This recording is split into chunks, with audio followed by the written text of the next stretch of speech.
السلام علیکم لسنرز، میں ہوں آپ کی ہوسٹ نیلم، اور نیلم آپ کو اپنے چینل میں ویلکم کرتی ہے۔ شروع کرتے ہیں آج کی ویڈیو اللہ پاک کا نام لے کر، جو انتہائی اعلی رتبہ اور بہت جلیل القدر ہے۔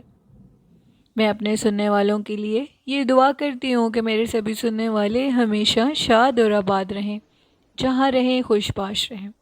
اسی دعا کے ساتھ آج کی کہانی ہے جنات کے قصے کہانیوں کا آغاز کرتے ہیں۔ آج کی پہلی کہانی میرے ساتھ شیئر کی ہے خرم نے۔ خرم نے کافی ڈیز سے میرے ساتھ اپنی سٹوری شیئر کی تھی، تو خرم آپ کی ای میل مجھے آج ریسیو ہوئی ہے، اور سوری اتنے دنوں سے آپ نے مجھے سٹوری بھیجی تھی۔ خرم بتاتے ہیں کہ میں اور میرے فادر کچھ دنوں کے لیے مری میں یعنی کہ نران کغان مری ان جگہوں پہ گھومنے پھرنے کے لیے گئے ہوئے تھے، اور میں میرے جو فادر ہیں ان سے میری بہت زیادہ دوستی ہے، اور ہم لوگ جب بھی ایسی جگہوں پہ جاتے ہیں تو ہم لوگ کیمپ بھی ساتھ لے کے جاتے ہیں، یعنی ہمیں کیمپنگ کرنے کا شوق ہے۔ میں، میرے ابو اور میرا ایک کزن بھی ہم لوگوں کے ساتھ تھا۔ ہم لوگوں کا جو سٹے تھا وہ ایک ہوٹل میں تھا۔ اس کے بعد ہم لوگ گھومتے پھرتے رہے، کچھ تقریباً 6-7 دن ہم لوگ ادھر رہے۔ یہ لاسٹ 2 ایئرس یعنی کہ 2018 کے جولائی کی بات ہے۔ وہ کہتے ہیں کہ ہم لوگ 6-7 دن کے بعد ہم لوگوں نے کہا کہ ہم لوگ اپنے ساتھ کیمپ بھی لے کر آئیں، کیوں نہ ہم لوگ کیمپنگ کرتے ہیں اور وہاں پہ کچھ یعنی کہ کچھ بنائیں گے، باربیکیو کریں گے اور ساتھ کیمپنگ کریں گے، لیکن ہم کسی ایسی جگہ کا انتخاب کریں گے جہاں پہ زیادہ رش نہ ہو، لوگ کم ہوں۔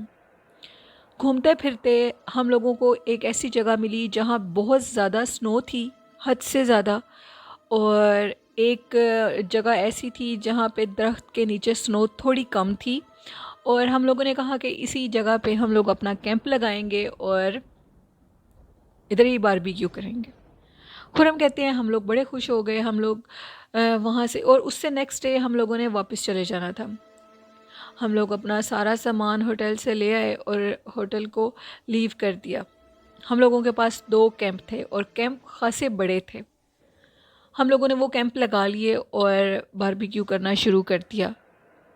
ابھی شام کے 6:30 بجے کا ٹائم تھا، لیکن ادھر ایسے لگ رہا تھا جیسے کہ آدھی رات ہو چکی ہے، کیونکہ وہاں پہ لوگوں کی گہما گہمی بہت کم تھی۔ وہ جگہ بھی کچھ ایسی تھی، لوگ رات کے ٹائم ادھر میں بھی نہ آتے ہوں، میں بھی دن میں کچھ لوگ آتے ہوں، وہ بھی بہت کم۔ ہم لوگوں نے باربیکیو کرنا شروع کر دیا۔ جو میرے ابو ہیں وہ کہتے ہیں کہ تم دونوں کزن باربیکیو کرو، میں تھوڑی دیر ریسٹ کر لیتا ہوں، میری طبیعت خراب ہو رہی ہے۔ ابو اندر چلے گئے اور ہم نے ابو سے کہا کہ جیسے ہی ہم لوگ کھانا ریڈی کریں گے آپ آ جانا۔ ایسے ہی ہوا، ہم نے ابو کو جگایا، ہم لوگوں نے باربیکیو کر لیا۔ جیسے ہی ہم لوگ کھانا کھانے لگے تو اچانک سے جو دوسرا کیمپ ابھی خالی تھا، ہم لوگوں نے اس کیمپ کو لگا لیا تھا، لیکن ابھی اس میں کوئی گیا نہیں تھا۔ اس میں بھی ہم نے بستر لگائے تھے اور اس کیمپ میں بھی۔ ہمارے پاس جو 2 کیمپ تھے اس میں 3 سے 4 لوگ ایزیلی سو سکتے تھے، لیکن ہم لوگوں نے اس لیے دوسرا کیمپ لگا لیا، اگر کوئی تنگ ہو تو وہ دوسرے کیمپ میں سو سکتا ہے۔ میرے کزن نے کہا میں تو اکیلا نہیں سوؤں گا، اگر تم ادھر سو سکتے ہو تو سو لینا، میں نہیں جاؤں گا، ادروائز ہم لوگ تینوں مینج کر سکتے ہیں۔ جب ہم لوگ کھانا کھا رہے تھے تو ہمیں دوسرے کیمپ کے پیچھے یوں لگا جیسے کوئی چل رہا ہو، اور باقاعدہ کیمپ کو ہلایا بھی ہے کسی چیز نے، اور جس چیز نے کیمپ کو ہلایا اس کی ہائٹ بھی کیمپ جتنی ہے، کیونکہ کیمپ کافی بڑا تھا اور یہ کام کسی جانور کا نہیں لگ رہا تھا۔ ہم لوگوں نے خیر اس چیز کو اگنور کر دیا اور کہا کہ ہم لوگوں کا وہم ہوگا، ایسا کچھ بھی نہیں ہے۔ اس کے بعد ہم لوگوں نے کھانا وغیرہ کھایا اور ہم لوگ ابو کے ساتھ ہی اس کیمپ میں جا کر لیٹ گئے۔ ابو نے کہا کہ بہتر ہے کہ تم میرے ساتھ ہی لیٹ جاؤ ادھر ہی، رات کو اگر ضرورت پڑی تو تم ادھر چلے جانا۔ رات بہت زیادہ ٹھنڈی، شدید ٹھنڈ تھی رات کے ٹائم۔ میرے ابو کی طبیعت بہت زیادہ خراب ہونے لگی۔ انہوں نے کہا کہ باہر آگ جلاؤ، مجھے ٹھنڈ بہت زیادہ آج محسوس ہو رہی ہے۔ لیکن آج سے ہمیشہ پہلے ہم لوگ جب بھی ہر سال مری جاتے ہیں یا ناران کاغان جدھر بھی جاتے ہیں، ہم لوگ ایسے کیمپنگ کرتے ہیں اپنے ابو کے ساتھ، لیکن اس دفعہ ہم لوگوں کی جو جگہ ہم لوگوں نے سلیکٹ کی تھی وہ جگہ درخت کے نیچے تھی، اور اس لیے شاید میرے ابو کی طبیعت خراب ہو رہی تھی۔ ابو اب مجھے بار بار یہ کہہ رہے تھے کہ خرم تم جلدی سے آگ جلاؤ، بس میری طبیعت بہت خراب ہو رہی ہے۔ جیسے ہی ہم نے کیمپ کا وہ زپ کو کھولا تو ہم لوگوں نے کیا دیکھا کہ آگ جلائی میں نے تو میرے سامنے ایک عورت کھڑی ہوئی ہے جو کہ بالکل سفید لباس میں ہے۔ ہم لوگوں کے سامنے اپوزٹ بھی ایک درخت تھا اور اس درخت کے نیچے ایک عورت بال کھولے ہوئے کھڑی ہے۔ جیسے ہی میں نے اس عورت کو دیکھا میں اتنا ڈر گیا، اور میں نے ابو سے کہا کہ ابو دیکھیں سامنے کیا چیز ہے۔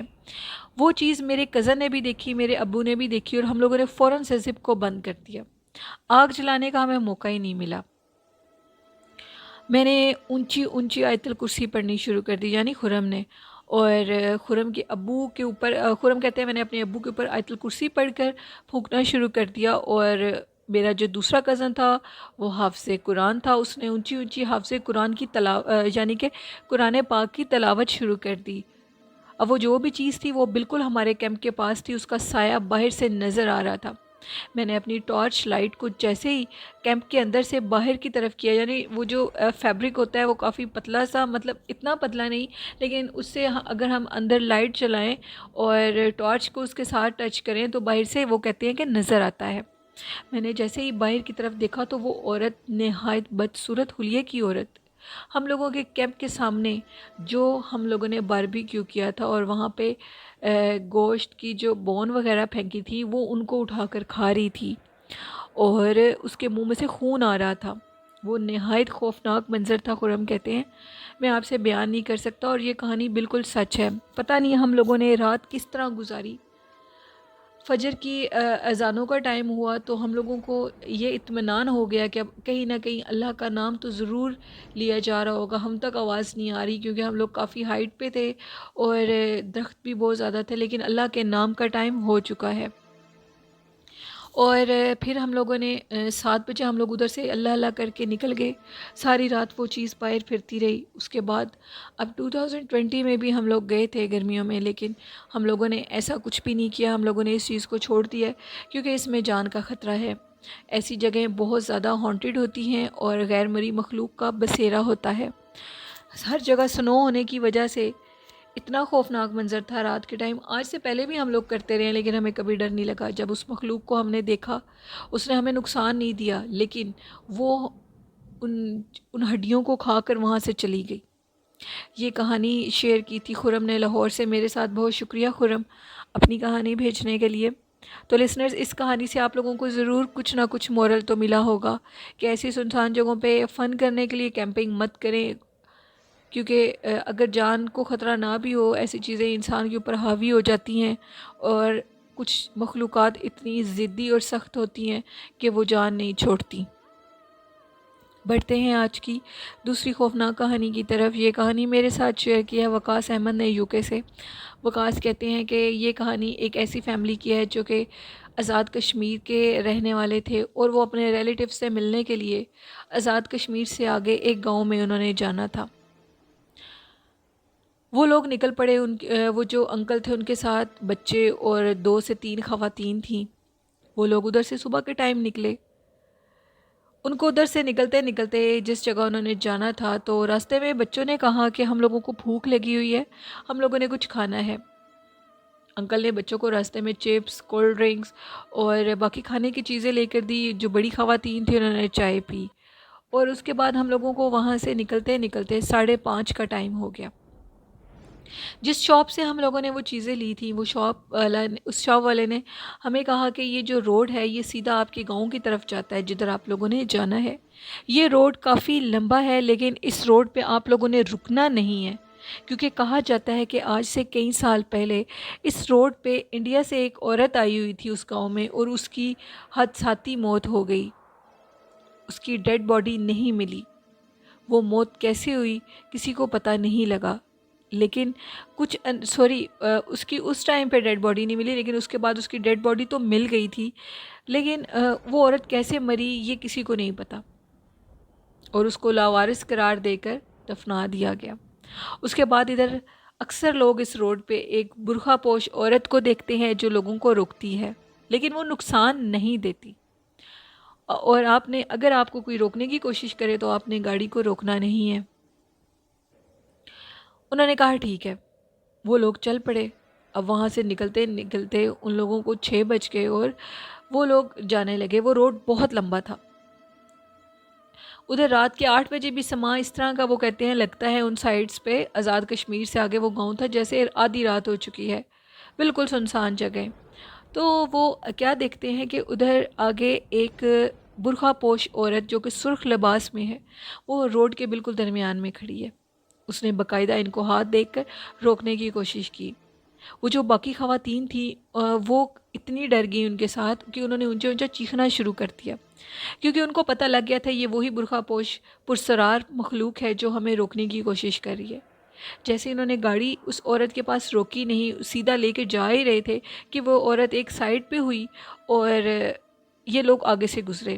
اب وہ جو خواتین اور بچے، انہوں نے پیچھے سے پلٹ کے دیکھا تو وہ عورت ان کی گاڑی کے پیچھے بھاگ رہی تھی مسلسل، بڑی تیزی سے۔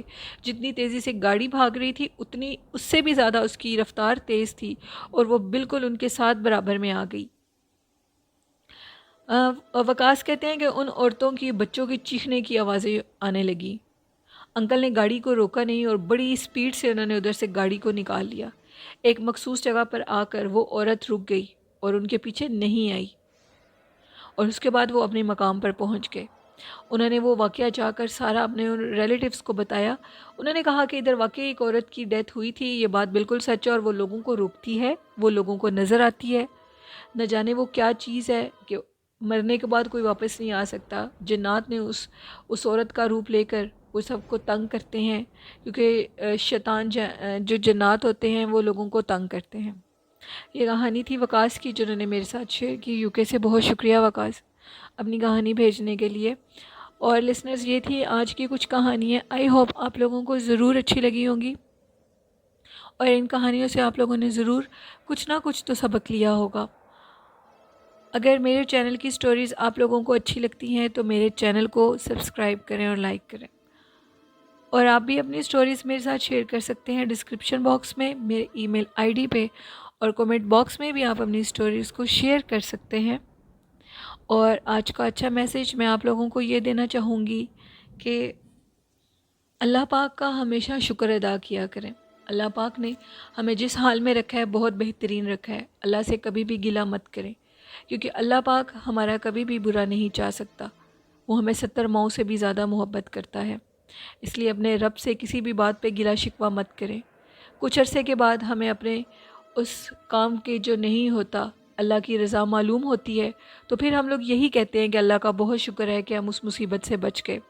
تو یہ سوچ کر وقتی طور پر اللہ کا شکر ادا اسی ٹائم کیا کریں جب کوئی کام نہیں ہوتا آپ کا، کیونکہ وہ کام ہو جانا آپ کے لیے نقصان دہ ہوتا ہے۔ یہ میرا اچھا میسیج تھا اپنے سننے والوں کے لیے، اور اینڈ میں آپ لوگوں کو ضرور ایک میسیج دوں گی کہ اپنے والدین کے لیے ضرور دعا کیا کریں، ان سے محبت کیا کریں۔ اپنے والدین کے لیے دعا اس طرح کیا کریں کہ رات کے کسی پہر بھی آپ کی آنکھ کھلے تو ان کی زندگی کی، ان کی صحت تندرستی کی دعا مانگا کریں، کیونکہ کہتے ہیں کہ والدین کی زندگی کی دعا مانگنے سے ہی اللہ اس شخص کے رزق میں اضافہ کر دیتا ہے۔ لیکن اس لالچ پہ بھی دعا نہیں کرنی چاہیے کہ ہم اللہ سے والدین کے لیے دعا کر رہے ہیں تو اللہ پاک ہمارے رزق میں اضافہ کرے گا، لیکن آپ اس لیے یہ دعا مانگا کریں کہ اللہ پاک ہمیں آخرت کے عذاب سے بچائے، آخرت کی تکلیفوں سے بچائے۔ والدین اللہ پاک نے بہت انمول تحفہ دیا ہے، ان کی بہت زیادہ قدر کریں۔ لوگ ان کی قدر نہیں کرتے۔ آج کل جتنا بھی سوشل میڈیا پہ دیکھتے ہیں، کچھ لڑکے اپنی ماؤں کو مار رہے ہیں، بیٹیاں اپنی ماؤں کو دھکا دے کر نکال دیتی ہیں۔ تو خدا را ایسے لوگوں کے لیے میرا میسیج ہے کہ اپنے والدین کی بہت عزت کریں، بہت احترام کریں، اللہ کی اس نعمت کا سب سے پہلے شکر ادا کیا کریں۔ یہ میرا میسیج تھا آپ لوگوں کے لیے۔ اسی کے ساتھ اپنی ہوسٹ نیلم کو اجازت دیجیے۔ مجھے اور میرے والدین کو اپنی دعاؤں میں ڈھیر سارا یاد رکھیے گا، اور آپ بھی اپنا خیال رکھیے گا۔ اللہ حافظ، اللہ نگہبان۔